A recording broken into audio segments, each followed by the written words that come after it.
శానిశ్రీ learning world channel. ఈరోజు మనము 5వ తరగతిలోని 5వ పాఠం నీతి పద్యాల గురించి నేర్చుకోబోతున్నాము. తింటే గారెలే తినాలి, వింటే భారతమే వినాలి అని ప్రసిద్ధి సూక్తి. మహాభారతం మానవ స్వభావాన్ని చెప్పిన మహాకావ్యం.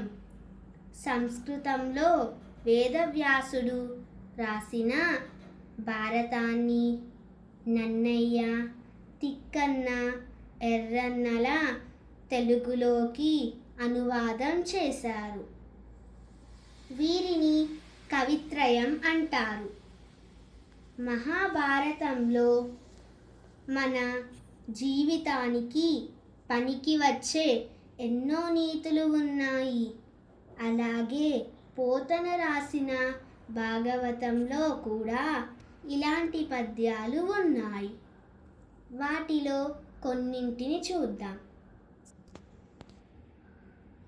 ఈరోజు మనము నన్నయ్య పద్యాల గురించి తెలుసుకోబోతున్నాము.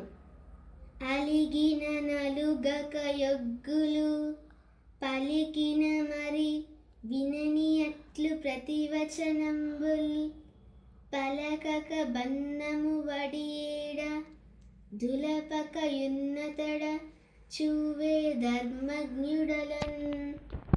అలిగిన నలుగక యొగ్గులు, పలికిన మరి వినియట్లు ప్రతివచనంబుల్, పలకక బన్నము వడియేడ, దులపక యున్నతడ చూవే ధర్మజ్ఞుడిలన్.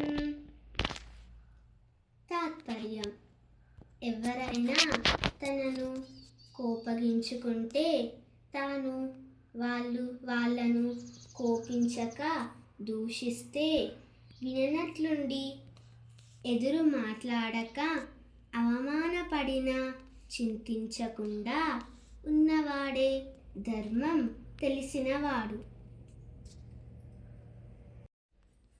పలుమరు శపథంబులు నంజలియును, నమిమాదముయుమును, సామప్రియ భాషలు మిథ్యా వినియంబులు, గలయని దుష్ట స్వభావ కాపురుషులకున్.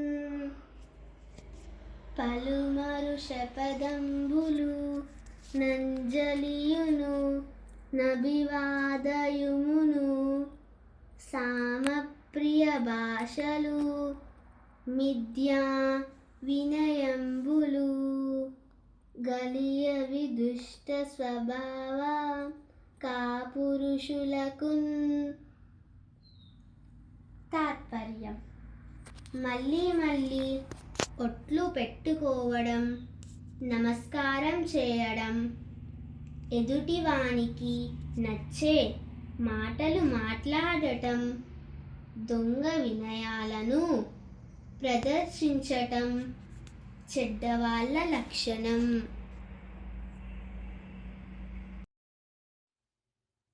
ఈ పాఠం మీకు అర్థమై ఉంటుందనుకుంటున్నాను. Please like, share and subscribe to my channel. మనము మరో వీడియోలో కలుసుకుందాం.